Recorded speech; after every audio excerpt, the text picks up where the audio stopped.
DeFi Kingdoms, where you can summon heroes, trade with other players, quest, and fight challenging enemies in a fantasy world brought to life in pixel art animation. Command your legion, claim your legacy. Hello, everybody, and welcome to this week's AMA with the DeFi Kingdoms team. Apologies for being a few minutes late. That was my fault. I was having some technical difficulties. Apparently, StreamYard overheard my conversation with Kurt in Discord about OBS and got its feelings hurt. And so I was having some struggles, but we're here now. So glad to be here. First and foremost, Hubert, how are you doing today? I'm doing pretty well. I was awakened earlier than I expected today with some tree cutting people that I had planned to come here today. They were an hour early. So I'm a little extra tired, but doing all right. I do hate that, though, especially if you aren't awake and you get woken up by them getting there. Really just throws off the whole morning. Yeah, and you got to scramble to get out of bed. And fortunately, I didn't wake up my son, so he got his sleep still. Somehow he slept through them starting to cut things down too, which the tree they were cutting was right next to the window. So that was interesting. But yeah, how are you doing? I'm doing all right. I guess that's where the phrase sleeping like a baby comes from, you know? Right. Normally, I get really confused by that phrase because babies don't sleep very well. But in this case, apparently, he did. Yeah, I guess it sounds close enough to white noise, and we have a white noise thing, so there you go. It all overlapped as the same in his brain. Hey, that's worse things have happened, right? Dreamer, can you hear me? And how are you doing? Bolin, I can hear you. What's up, buddy? How am I doing? My back hurts right now. How about you? Always. actually, always, yeah. No, I got scrapes all over it. Had a swell show up yesterday and got some surf in and got scraped on the reef a little bit, which isn't good because you can get all kinds of bacteria stuff. So scrubbed all that off and just a little hurting today, but that's okay. No stitches. We're good.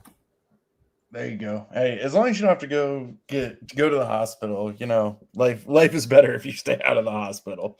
I wish I had a video of a wave that dragged me, but it wasn't anything cool. Caught a lot of good waves and paddling in and just ditched my board thinking it was deep and wasn't. And yeah, so super excited about that silly mistake. So as you probably have noticed, we do not have Winston here with us today. He is feeling a little bit under the weather, so he's taking this AMA off. I believe he had tried to organize a couple of bouts, but it does not look like successfully, unfortunately. So this week, you're just going to look at our beautiful faces and, enjoy these absolutely amazing PFPs. So enjoy that. But in the meantime, we do have a quick update to talk about, and then we will roll into questions. The last couple weeks were a little light on the question front because we had really big updates. So we're going to make up for some lost time. But first, Hubert, I know we talked a little bit about it last week anyway, but would you like to give the latest on the Sarandale shutdown process? Sure. Yeah. So we don't have exact dates yet. We'll be getting back with those. But just kind of to reiterate on what we were saying last week, the plans for the next step are to prevent heroes from being able to do questing. They'll be able to complete for a period of time, and then after that, it'll switch to only allow canceling of quests. Which will mean you won't get any more rewards at that point. So you want to have completed everything on quests and expeditions before then if you want to get those rewards. We will also be setting the jeweler to allow emergency withdrawals to happen without there being any sort of fee associated with that. So you'll get your full amount. and let's see, also be shutting down the bridge from Metis to Kaya as well for bridging heroes back. And we'll be like setting things up so that our heroes will instead bridge back to DFK Chain. There's kind of a big data migration thing that we're going to have to do for that, though. So if you do have any heroes that were bridged from Kaya that you're able to bridge back, it would be helpful for us and for you if you want to use them. Not on Metis in like the period of time that it takes for us to do that data migration. For you to just bridge them back to Kaya and then bridge them to DFK Chain. And then if you want, you can go back to Metis again. I know that's kind of an annoying little bunch of steps, but if you do have any plans for using them on DFK Chain instead, you could just bridge back that way. Otherwise, if you just wait the amount of time it takes for us to kind of get everything set up, you'll just be able to bridge your Kaya heroes back directly to DFK Chain from Metis. So let's see. So I think those are kind of the main things. We'll also be disabling the stone carver on Kaya, so he'll just only show up on DFK Chain. And I think we already have paused the vendor, but if we haven't yet, it will be paused as far as like buying off of the vendor. I think we did, though. Maybe not yet. Can't remember. If it's still open, and then it'll just be on the list of the things that we're doing. So I want to say we haven't done anything to it yet, but I don't remember for sure either.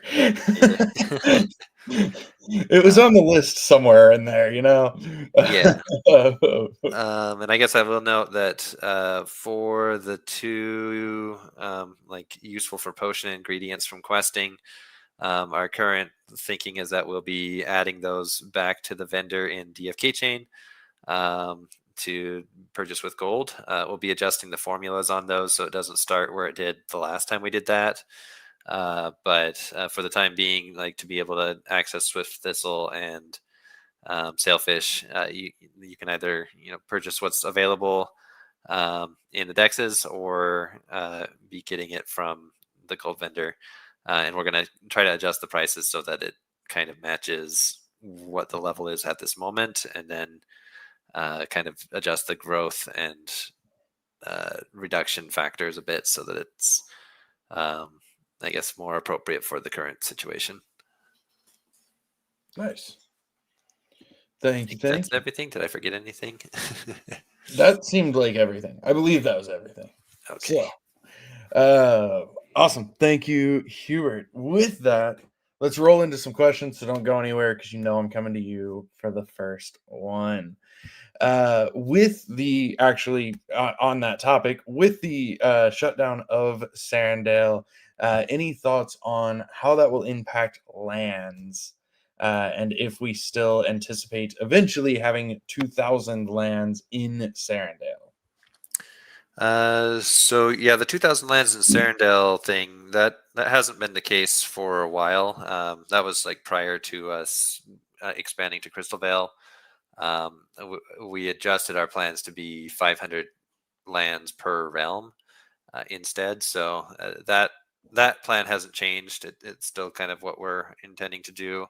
As far as the land on Sarandale itself, we're not planning to just completely abandon Sarandale. It's just as far as it being on Kaya, that it may not remain there. But for the time being, we're not going to do anything to lands or for the landholders. Like once we have that situation figured out, the lands would be transferred. Well, I mean, transferred is not even the right way to say it, but they will be, the ownership on the new chain, if it goes to a new chain, will be to the owners that are on the current chain. And it'll be just kind of how it was done like the first time when we went to Kaya in the first place. So I guess there's no need to worry there if you are a landholder. Like you'll still be a landholder, and we still have plans for using those. But we don't have utility for them at the moment anyway. And until we kind of get everything all figured out, it's going to kind of remain that way. Nice. Thank you, Hubert. let's see. Oh, there was one other part of that question, which I can kind of take of what is the future of Sarandale and Crystal Vale if all the game's activities are externalized and realms shut down? I imagine that question is like in reference to the Sundered Isles and PvP existing outside of the realms. I mean, at the end of the day, the realms are still the home of the core features of the game. Yes, some of those features can be externalized, but all of them can't be and wouldn't be.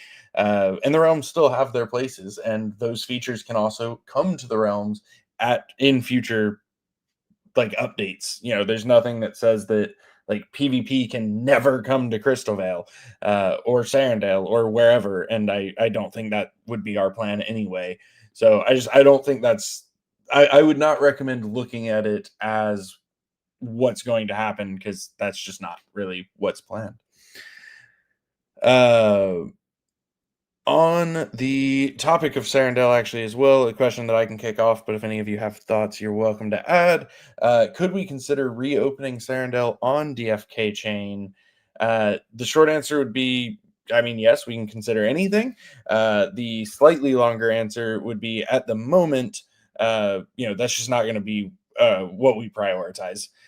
So, is it possible for it to be on DFK Chain? Yes, we would have to do some overhauling for how you would interact with the map at that point.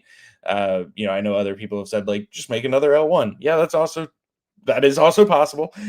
Or it's possible we find another cool chain. So, anything is within consideration, but I don't think moving Sarandale to DFK Chain would be, at the top of our priority list at this moment. We got a lot of things to do. Let's see. This next question. Dang, man, I somehow ended up with a spree here. But can every entry on a canceled tournament become a raffle ticket for a big airdrop?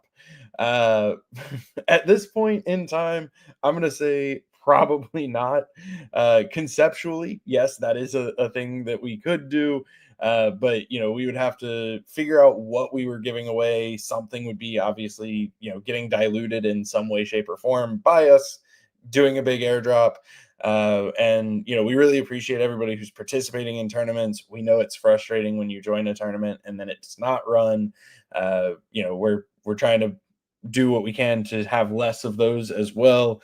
But doing a big airdrop for those, probably not at this moment.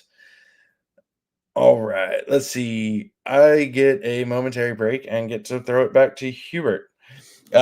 Hubert, following up on that with pausing Sarandale, will we be able to send on expedition more than 3 sets of heroes to each garden?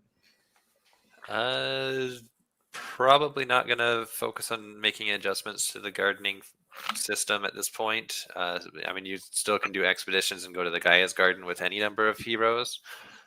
So I think, there's questing available for all gardeners, just the ones that will, get you rewards from the quest fund. Or, I mean, you can even get rewards from the quest fund doing that. But get you what rewards for your LPs will still be just,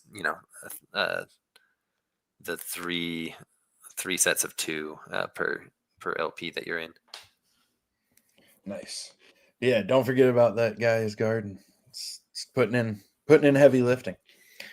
Let's see. I have another spree of questions. What have I done to myself today? Y'all gotta ask more questions for Hubert, guys. Come on, we're supposed to be on a team. Is it possible to have team members that we don't regularly see attend an AMA every now and then and say what they've been up to? Not necessarily every week, but every few weeks have a different team member up. Not that we don't appreciate Hubert, Winston, Bullon, and Dreamer, because we do, but we miss hearing from the rest of the team. Thank you for that end note. I feel appreciated based on your end note there. It is an interesting idea. It's something that I can follow up on and see if we might be able to loop some folks or rope some folks into coming every now and then. It gets tricky too. Just it's an hour and a half out of their day that they can't be doing something else. So it does sometimes get a little tricky to line folks up, but it is a good idea. And I'll see if we might be able to get some guest appearances. Let's see. I won't let the initiative of a team-only tournament die. So yes, Winston and I have actually been working together on that. We've gotten some interest from a few different members of the team. So we are also not letting it die, but we don't have a finalized date yet or anything like that. But we are working on it. We also think it would be really fun. Win second tournament season. What are the milestones and or roadblocks if a date has not been chosen? So a date has not been chosen. I think we lightly talked about this at one point already, but if not, I guess, alpha alert, maybe, I don't know. But the second season, we very well may be waiting for Ragnarok, because Ragnarok will introduce matchmaking as well as ranking and elo scores and all of that good stuff, which we can then also utilize in the second season of tournaments. And so we could have tournaments that are, you must be above this rank, you must be between these two ranks. Are there ways around that? Of course there are. We know that as well, but it really lets us do some more flexible stuff with the next season of tournaments as well. Will there be any adjustments to the cost of gas with the Sarandel shutdown? I'm going to assume that this question meant adjusting gas down, which no, definitely not adjusting gas to an even lower point. Gas is insanely cheap on DFK Chain, and even as we have seen, a surge of activity as people like bridge all of their stuff and all. A couple of times I think we've maybe seen it reach 4 Gwei instead of 3, but really haven't seen any like major differences. That said, a topic of conversation is that the chain needs to be self-sufficient. It needs to be making enough or bringing in enough from gas to pay for the upkeep of the chain, the validators to run the nodes, essentially, covering its own expenses. And it currently is not. So one thing that we have been talking about is potentially actually increasing the base fee of gas a little bit. So that is something that we've been discussing. We do not have hard plans yet. We don't have anything, figured out as far as what that would look like, but that is something that we are discussing. So stay tuned on that front, because there may be more news. Let's see. This last one's an easy one. We are able to bridge multiple heroes at once. Can we do so with pets or equipment? Yes, now you can. Thank you, Zipper, and everybody else involved in that. But yes, you now can bridge multiple pets, multiple equipment, multiple heroes, whatever you want, within one transaction. All right. That was a long run of myself. But we're going to switch back over to Hubert now, thankfully. Hubert. Hey, Bolon, Yes. how long can you run yourself today? I read something the other day. It said 5% of people over 30 never sprint again. How long can you run? Can you run a mile? If I'm sprinting, we have a problem.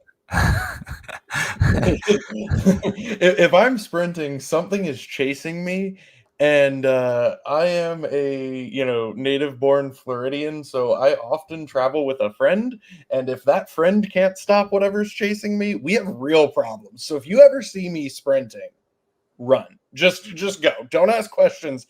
It's bad. Things are not going according to plan. Does who you hang out with is it dictated by how fast or slow they can run? Because if they're slower than you, you're good. Is that what I'm hearing? No, by friend I mean like a gun wielding human. Yeah, well, I meant my gun. I am the wielder, but yes. Oh, got it. That is what I was alluding to. My gun is my friend. So you'll never run faster than a bullet, so why try? Exactly. But yeah, right. If you see me sprinting, that is a bad sign. So as you age, your guns will get bigger and your rascal will have higher battery power. Exactly. Nice, cool. Yeah, that answers all of my questions that I brought to the AMA, so thank you. In fairness, though, I actually did. I think I did break into like a full blown sprint, probably like 6 months ago when I was outside playing with the kids.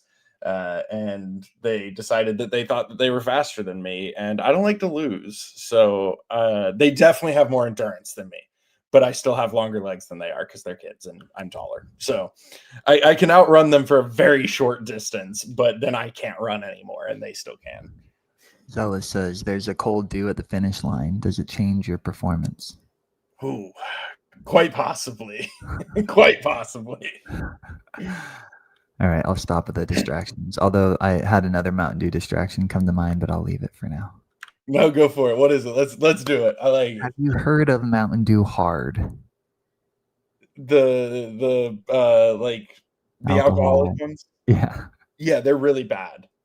Well, you should have told me that before I bought a case for you, and they made me feel real bad, and they were gross. But Yeah, I really like. I was so excited. I wanted to like them, and holy crap! I mean, they have Code Red, and they have Baja Blast, but Yep. it's like Nope. it's not even a seltzer with like vodka added. It's like they brew it like a beer with a mystery on how it happens, and it makes you feel Yeah. real bad.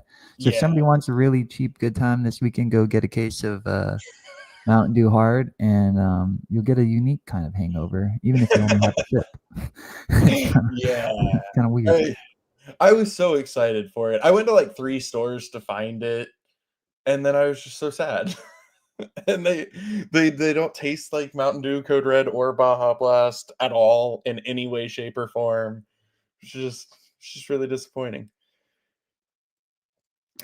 Real quick, since we're on a sidetrack anyway, fun fact: if you grow up in a place near gators, such as Florida, so they used to always try to teach kids that if you had to run away from an alligator, you should run zigzag.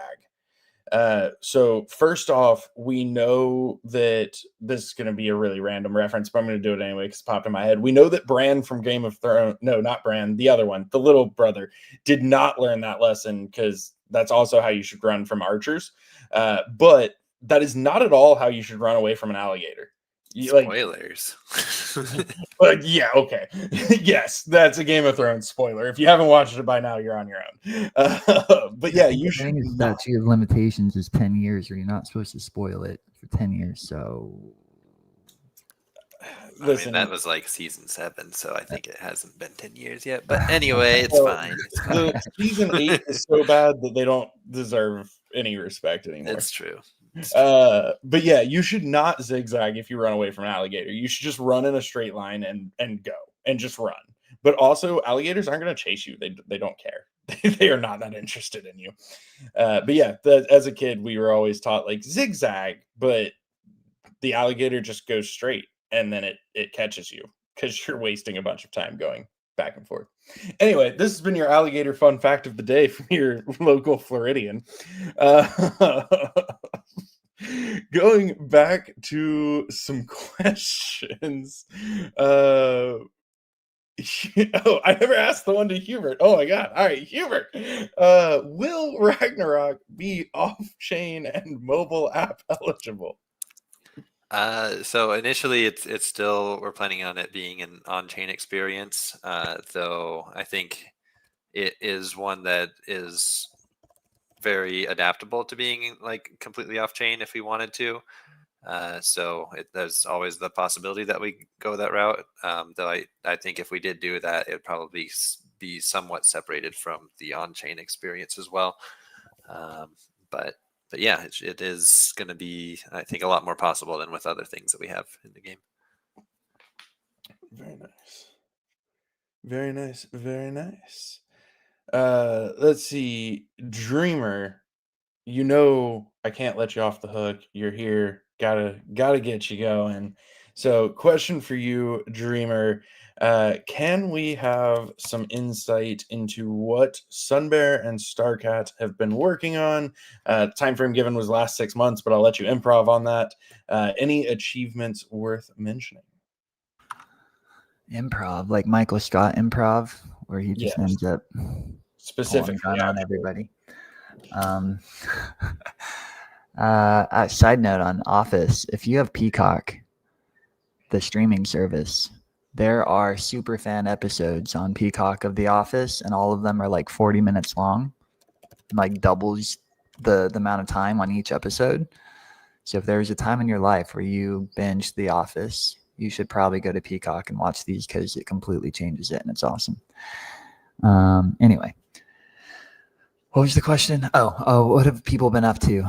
Specifically Starcat. So everything that hits Twitter that is a graphic or like an infographic, a trailer, a video, or taking some of our like game art and converting it to like socials. That's like primarily her job. Digital pillar is anything that is digital outside of like game stuff. So she kind of works with the front end guys to implement any updates on the like info website. She is primarily anything that's hit the socials over the last 6 months. That's been her. There's nobody else doing that. Obviously working with Bull on the content and the delivery of it and interactions. Sunbear, in the last 6 months, I think ETH Denver was one, if that is within the time frame. He's there. I think him and Pinecone went to the Avalanche Summit in Europe and represented there, and then managing a lot of the discussions in Telegram and across all of our partners. He was doing a fantastic job at that, but I think a broad update that's related to these. In the past, there have been times that we mentioned, like, our team is working on reduced hours, or some have hours completely turned off. I think there's been a couple of phases where nobody was like really making any money, and it was all completely contributions from the team members. We're in one of those right now as well.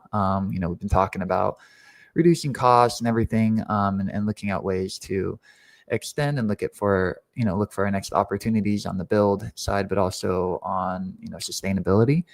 So yeah, neither of them are, or I guess nobody on the team currently is like on payroll. So for Sunbear's situation, he had a career that he put on hold, and he's making sure that he doesn't lose that. So he's been focused elsewhere for probably, I don't know, maybe the last month and a half. Starcat, though, is still very focused, even though it's volunteer time. It's very focused on doing what I mentioned. So I'm a big fan of transparency. So thanks for the question. Hopefully that answers it. Bolon, anything to add there? No, I think that's a good overview. And yeah, Sunbear in particular, I mean, I think you all know what his career was, but I mean, he has licenses and all that stuff that will just go away and are very, very, very hard to get back. So trying to make sure that doesn't happen, which is a good choice. Yeah. And over time, people will be more front and center and less so. I would say on like the guest appearances and stuff, I would count like Sunbear as like more of a as needed resource rather than like expecting things. So I on all the management of like partnership, correspondence and everything, like I have taken that on, and Bolon has actually expanded his scope a lot and is helping with that ongoing. So yeah, back to you, Bolon. Nice. Thank you, Dreamer. Let's see. Can we do more within the game realm to promote community built tools? We actually talked about that a few weeks ago, and it's something that we're still kind of talking about internally of the best way to go about doing so. But we do greatly appreciate and want to support and acknowledge community built tools. Germ Curry has been building out some dashboards around hunts and patrols, especially for a while now, and he's been making some like huge upgrades and updates to that as well. Zealous has also been working on some new tools, including an app and several other things as well. That list goes on and on. So there's definitely some really cool community built stuff. I still use DFK Foundry on a recurring basis. There's a lot of really cool community built stuff. And so that is something that we are always talking about, is how can we, best show the love and appreciation to those community built tools as well. Let's see, this next question what's any updates on the voting system? Is Fox working on that? Actually, he is taking a look at it. Good call out there. I actually was just talking to him about it yesterday, I think, and then this morning a little bit. So he is taking a look at the voting system. Governance was always a huge passion of Fox's. So taking a look at what options there are, what can be done, what's the most efficient way without spending tens of thousands of dollars for snapshot.org. So we'll see. We do want to keep making progress on that. We'll keep you guys updated. But yes, he is kind of doing some tinkering to see what we might be able to get done. Hubert, going to you for a moment. Any plans for a Perilous Journey Hero event or Perilous Journey Hero quest with special material for crafting in the near future? In the near future, no. We still have plans to do like Perilous Journey tournaments, and that related to also receiving some lands. Those what we've promised in the past is still kind of planned, and also just some Perilous Journey exclusive content. As far as it including like crafting materials, that has yet to be decided, but I don't think we'd want to release anything before the crafting system was out if it did. So it would definitely not be anytime soon. Nice. Thank you, Sir Hubert. Thank you, Dreamer. Will there be anything to incentivize people to not pull their assets from Sarandale, or will bridging to Crystal Vale be the best option? Bridge to Crystal Vale. Not only will there not be anything to incentivize you to stay on Sarandale, please do bridge your stuff, because bridge your stuff. So yeah, just a reminder that we are planning to turn off API tracking support over on Kaya as kind of the end goal of all of this. And once that happens, it'll be potentially tricky depending on the state of your heroes at that time. Like it'll still have the last state they were in, but if they were like in questing still, then and you need to get them out and then you need to transfer them, the front end might not cooperate with you very well, and you may need to use like direct contract interactions or third-party tools to kind of get out at that point. So very strongly recommend that you make your moves in advance of that happening. Bridge your stuff. Let's see. This next one. Do we have a DeFi strategy for the realms? If there's not usage of Crystal in Crystal Vale, then there will be loss on value based on lack of demand. So yes, like all of that is accurate. Everything in Crystal Vale uses Crystal. Understandably, like the best way to gain demand is with more players, which is always a focus of ours. It's also pretty much the entire premise behind the Ragnarok feature is to try to get more players. But yeah, I mean, that's why everything in Crystal Vale uses Crystal. Yes, more demand is better. Hubert, if a piece of equipment is turned into a visage, is that visage sellable? It is, yes. Nice. Can Divine Essence and Greater Divine Essence be added as multi-hop tokens on the decks? Thank you, Zipper. It already is done. So those are now multi-hop tokens as well. Shout out to Zipper. All right. Let's see. It looks like we might be getting more into a Hubert run here. Good. Feels more natural when Hubert has to answer all the questions. It's been so nice. I've been able to read people's comments and stuff. Don't get used to it, I hope. How will gear and pets come into play for Ragnarok? Do heroes have to be bonded to do pets have to be bonded to a hero when transcended to be used in Ragnarok? So I think initially we're not going to do anything with tracking the pets that were attached to the heroes when transcended, nor include any pet combat bonuses in Ragnarok, just for the purposes of keeping things a little bit more simplified. Down the road, we may adjust that to start including it, but we want to kind of create an experience that like a new player can come into and kind of get the ropes without there being too many extra steps to understanding. So initially that would be that, though I could see it down the road, if it's successful and everything's going well, that we do introduce something with pets.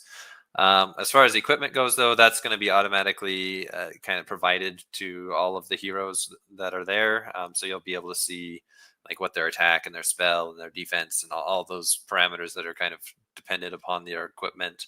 That'll be all like present as you're kind of selecting which heroes you want to use. So yeah, it should be automatic and no real thought towards it, other than I guess the weapons. There will sometimes be like classes that can use more than one weapon type. You'll maybe want to be paying attention to like, oh, this warrior has a great sword and this warrior has a sword and shield kind of situation. Nice.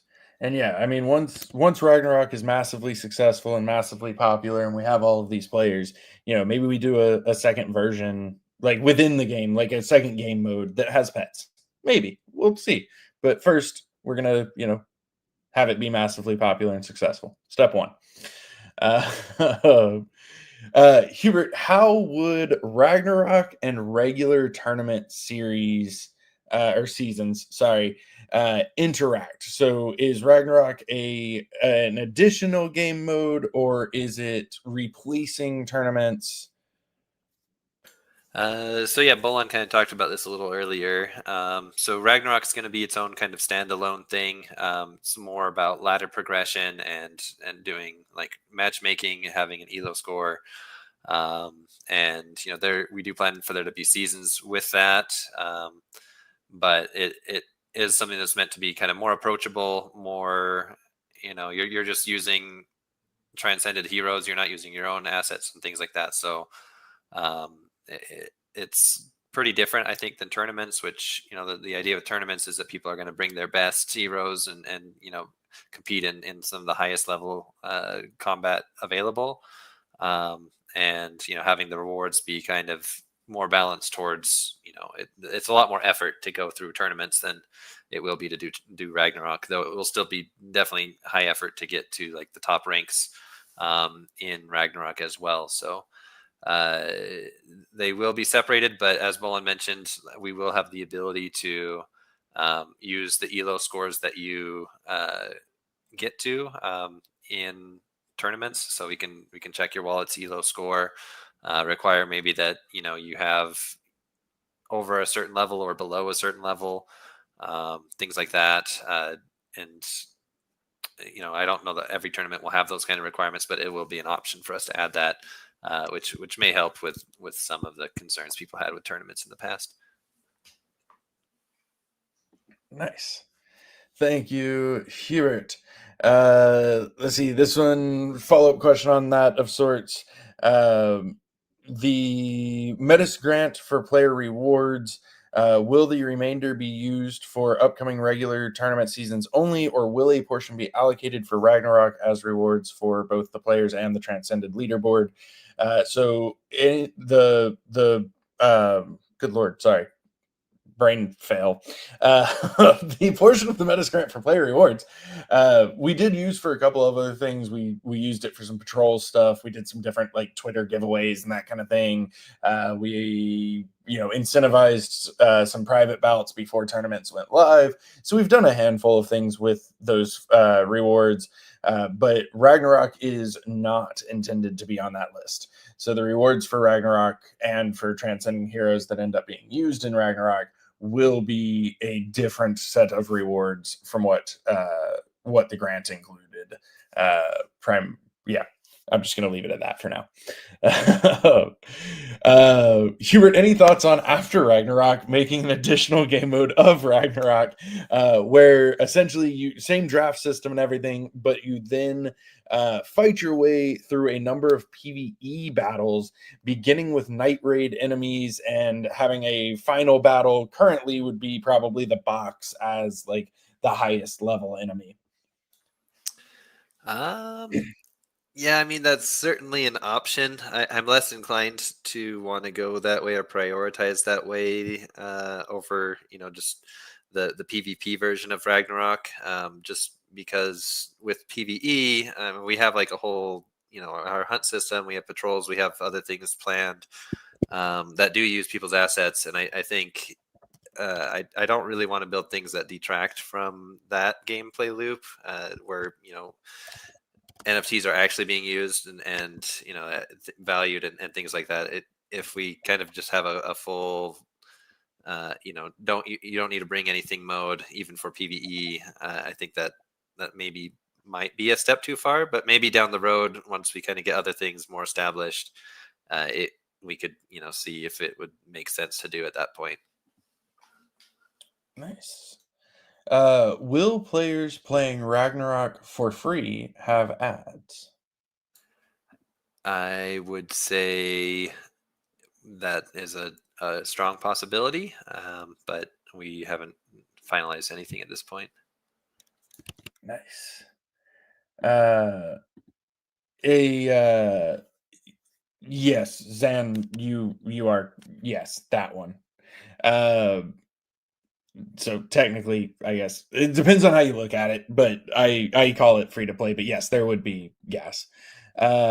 Hubert, real quick, just because there was a comment in chat that I thought was interesting. Any thoughts on having a Ragnarok mode with no ELO or anything that is like private lobby? So if two people just really wanted to fight each other, they could duke it out, still using the draft mode, but without impacting rankings or anything, obviously. We could potentially do that. The thing with drafting that I was hoping to have in there was that you would be drafting with other players. So, like, if it's just two people versus each other, you're only going to get like a set of 6 randomly selected things, and you just have to pick from those. Whereas with like the full Ragnarok mode, there'd be other players on, like each, either on the Gaia side or on the Void side, and you would pick one from the list of 6 that you get, and then you'd get a list of 5 that was from the next player next to you, kind of thing. So whatever the best pick was, they probably took that, and you have to pick from that. So it'll be a little bit more like, if anyone who's played like drafting in like card games like Magic the Gathering, that's kind of more the vision for where we're going with that. But if by chance only 2 people sign up, then yeah, they would just be drafting on the same 6 that they get from the start. So I think it's definitely doable. It just would not be exactly the same experience, I would say. Nice. Yeah, definitely an interesting idea. So and I think this question was asked in advance of the Transcendence event that is happening right now, the Halloween event. But the essence of the question is, will Ragnarok have stat fixing, or will the stats of the hero at the time it is transcended be the stats that are used in Ragnarok? So the latter of those two, it's going to use the stats as they're transcended. So, I think people are going to be presented with these different hero options. They're going to see what their stats are. They'll be able to see their stat scores, and what that's going to translate to as far as attack and spell evasion, accuracy, all that stuff. And they're going to make the decisions on what they're going to pick based on that. So yeah, if you're transcending only like very poorly leveled heroes, it's likely that those ones are going to be the last choices that people will be wanting to make. But some people might not get lucky and kind of end up with only those as their options. But hopefully, like I said before, you're not going to just pick from the same 6 that you get. it'll be, the next person maybe had some better choices that you can work with, and you'll pass that bad hand to the next person down the road as Yeah, awesome. So yeah, I mean, to the rest of the question of like, should you re-roll heroes that you're transcending, like that is ultimately up to you. But yes, the stats that are on the hero when it is transcended are the stats that will be used. Let's see, switching it up a little bit for you, Hubert. Currently, void shards are not bridgeable, but they were introduced on Sarandale due to transcendence. Are we going to add them to the bridge? Do we have any thoughts on that front? Yeah, I think we need to do that. So I'll be following up to see. I don't think it's very many steps for us to be able to do that. So I will follow up and see if we can take care of that. Nice. Any thoughts on eventually bringing the back appendages, aura, and orbs in combat? Probably not. I know that those were popular with the original hero designs, but when it comes to combat, like the appendages don't have like their own articulation. They just are attached to the back of the hero, so it actually looked pretty bad. Just kind of as they move, as they like just with it kind of moving and not attached to anything. So I think if we really wanted to make it look good, it would be quite a bit of extra effort to bring those back and make them, have their own kind of articulation and whatnot. It's probably not worth the amount of effort that would take. Nice. All right, Hubert, enjoy a short break. Actually, maybe for the rest of the AMA, except for your closing thoughts. We'll see. But at the very least, you get a couple questions off. So this next one, I'm going to take, why not print the Gen 0 or others, pets, lands, etc., like Pokemon cards as TCG and trade all that as collectible NFTs? I mean, the short version is because we didn't build a TCG. So, like Zealous made a deck of cards using, different NFT art. Cool. That's great. They look really good. I like them. But to do like a TCG has to, generally speaking, have some kind of rules and that kind of thing. If we're expecting the cards to be able to be redeemed for NFTs, that, I mean, completely changes our entire system. But if it's just like using them as cards for a TCG, like, yeah, that's fine and that's cool.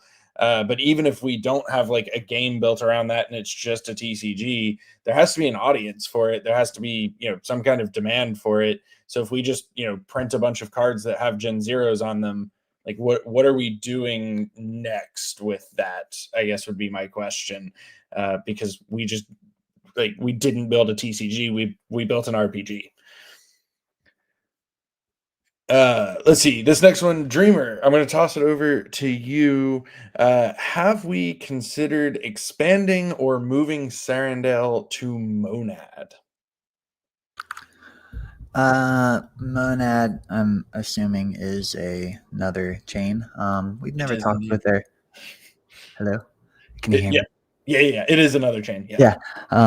We haven't talked with their team. There are a lot of other chains that have cropped up. There's some chains that are still doing pretty well that we've talked to in the past and had gotten close to like an offer that we, didn't accept and went other ways. So we're always open to pretty much any chain that is EVM compatible, that has the things that we need in terms of security, bridging, price oracles, and ability to build within the contract without meaningfully having to adjust it like we had to do with Klaytn. So yeah, open to talking with them, but I haven't talked to them before. If anybody has an intro, send it our way. But if not, I usually just send like a little cold call kind of message to people. But upon receiving this message, also thought it'd probably be good to do like our quarterly touch point with other chains that we've talked to in the past and kind of refresh where people are at, what their focuses are, and if any of their KPIs and budget align with what we have. So haven't talked to them as the initial response. Open to talking to them. We'll send a cold message since you asked about that one specifically. But we'll also, along with that effort, just kind of do a refresh of other chains out there that might be new we haven't talked to. Usually do like a monthly check on that. And then, circle back with those you've talked to in the past and see how they're doing. Nice. Good deal. Let's see. I am going to grab one more question, and then we are going to go into our wrap up for today. Actually, I lied. I'm going to grab two more questions. Sorry. First one is, can we get an updated roadmap / priority list? It is about time for that, as this last update last week knocked off about half of the things on our current priority list. Big update. So love that it's time for a new one already. So we'll take a look. We'll work on that. That said, the updated priority list is Ragnarok. We can just go and tell you that is it. But yeah, we'll take a look and see if we can't get an updated graphic for it as well. Which, remember, on the old graphic, it's listed as Glory and Honor. So that will adjust in the new one. All right, last question. I had to do it. Sorry, Hubert. Last question is for you. Honestly, this is kind of a summary of two different questions that you already answered, but I was just going to have you recap it real quick. Does equipment and or pets that are being used when heroes are transcended matter, and do stats and traits and levels matter for Ragnarok? Or is it like adjusted automatically? That sounds like the exact same question I just answered. Hey, it was a different question, technically. It was submitted as a different question. What is different about it, though?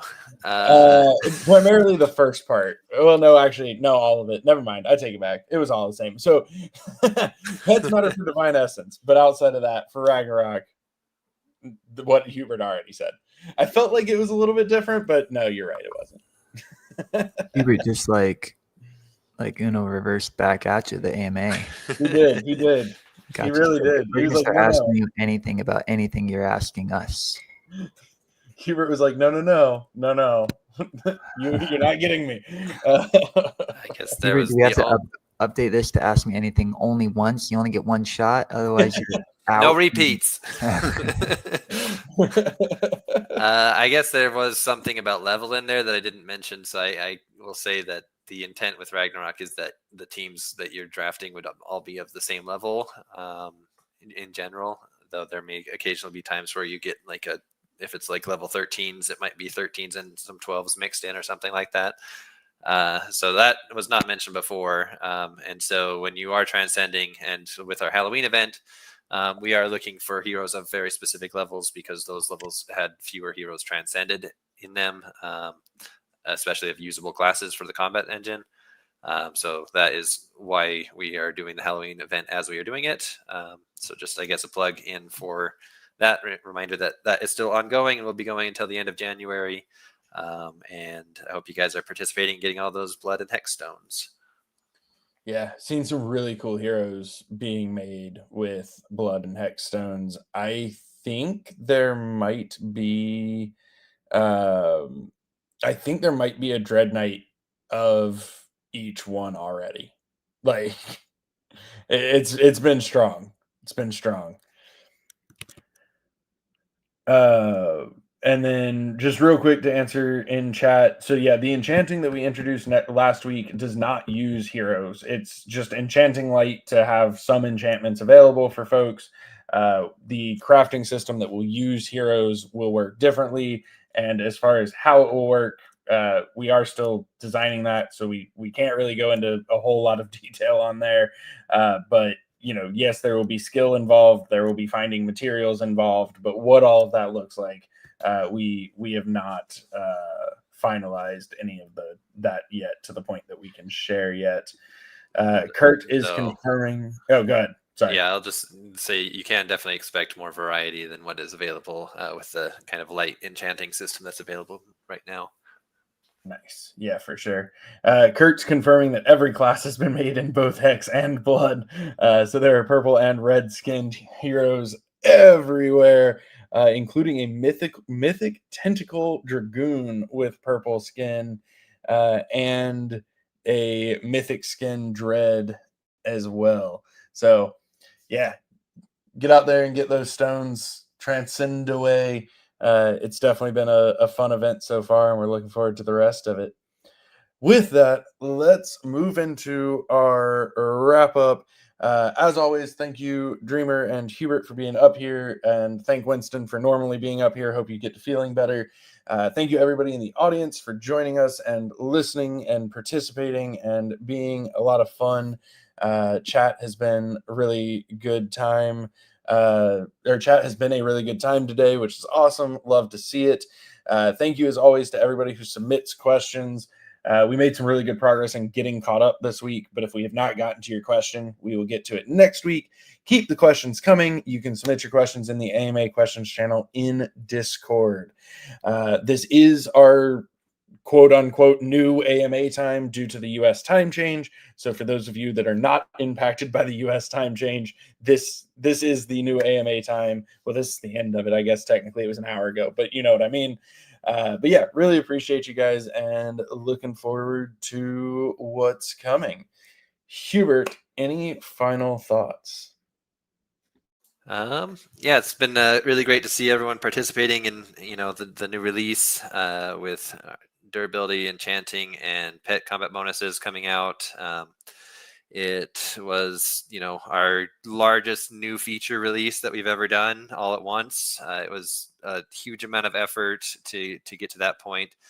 We did have a few bugs that we had to resolve within, after releasing it, but I think we've resolved all of them, at least the ones that are all on the contract side. There might still be like some front end visual things or combat engine things that may crop up still. But I think the team did a really great job of just addressing everything as rapidly as we could and whatnot. So kudos to everyone on our team for all the effort there. It was a huge amount of effort, a lot of time and effort. Some of these things, they take, over a year to kind of really get to fruition. Like there's the design and planning and analysis and everything that goes into it before it even gets to the point of starting to get implemented. Plus a whole bunch of tokenomics discussions and whatnot as well. So it was a huge amount of effort. So happy that we're past this point now. The game is now in a much closer to complete state as far as how the NFTs function. And now we can start focusing very heavily on Ragnarok and get to that being done as well. So I'm looking forward to that, and I appreciate everyone here in the community for listening and for all your engagement in the game. Back to you, Bolin. Rebound over to Dreamer. Dreamer, any final thoughts, and give us a nice sign off. Well, I'm the signer offer. You are indeed. Is that what we say at the end now? Sign off. Light.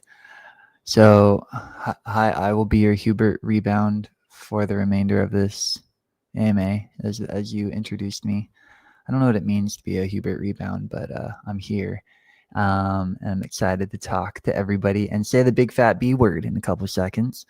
I just want to give a shout out to Kurt. He's been really active in chat. I've seen him really active in on X as well. X is a weird place. Sometimes crypto Twitter can be a really healthy marketing tool, or it can be a really unhealthy distraction, even from a business perspective. Monitoring. I monitor Twitter a lot. I go in and out of participating in it in terms of like posting and the input. But I do want to just say, thank you to those that are actively just passionately posting about what you're playing or what you're streaming. There's been a lot of discussion with among KOLs in the last couple weeks. It's been ramping up a lot, but the last month. We've seen some people like Spike, Yellow Panther, that have worked with DFK in the past, and Doug Hype, continuing to be active and having their own opinions. And we've seen some others kind of drift away, and some contentious, posts there. One of which is a list of, I don't know, it had to be 30 games, studios that have shut down in 2025. Probably majority or all of which had some kind of funding and great access to DFK, larger teams, and honestly probably put out less content and build, especially on the blockchain, than our last release alone. And Hubert says that release was big and was multi-year and design and everything. man, that was a doozy. That impacted everything. And we care about this game and this product and this project very deeply, not just in words, but not just in like tenor, but in quality output. So anybody that naturally feels excited about that either talks in our Discord or invites others, or is still playing in their free time when they can, or sharing with others, or hopping in crypto Twitter if you want to, just want to say thank you. I think this is a unique time for gaming. I saw another tweet even today that says with every Web3 gaming team that stops or leaves, it's better for those that stay. We did see a little bit of that in the past, and I do believe that's what helped us secure some of the funding as well. So we're doing our best not only to survive, but to continue to put some of the groundbreakingly innovative biggest releases in the gaming space out there, whether people want to pay attention to it now or not, and are going to continue to do our best there. It helps a lot when people see it and they come and they participate, and it's also like sustaining and revenue generating. So part of this is, still fingers crossed that we can get a little bit more exposure than in the past. But part of it is also like there's a lot of crossfire going on right now between, people that are mad at a KOL that did this thing only for money and chilled, and these people launched a token, and these guys ran out of funding. These guys never built what they said they would, and the list goes on. I don't think there's anybody to blame other than the people that get greedy and quit and don't do what they say they want to. And that's pretty much includes a big chunk of people. You know what? It sets us apart. At the beginning, we had our first phase of gamification, and that was awesome. And then people said, "Yeah, but we want real games. You guys are in a real game." Well, now you look around. We're among the realest it gets in Web3 gaming. I would even argue surpassing that of functionality within Axie and anybody else. Pirate Nation, show us another game that has been more committed to the overall vision of blockchain Web3 crypto gaming than DeFi Kingdoms. I will wait. And if they are out there, then hey, I want to work with them. And if they're not out there yet, I hope they come, because we never go away. We do everything we can to make sure we never go away and continue to deliver. So I am very, very bullish on that future. I'm bullish on that present. It's tough. The team is sacrificing every release that comes out. Please say a little thank you in your mind of the teams finding ways to continue to contribute and deliver, because the quality of this release with everything else going on in the overall gaming world, very proud of it. And I hope that people are liking it and supporting it. And thank you to the team, and thank you to Bolon to being that glue between the team and the community. And hope we have a lot more fun games and PvP bouts and the future of other game modes to come. So with all that, I leave you with a huge bullish. Thanks, everybody. Bullish. Thank you, everybody, and we will see you next week.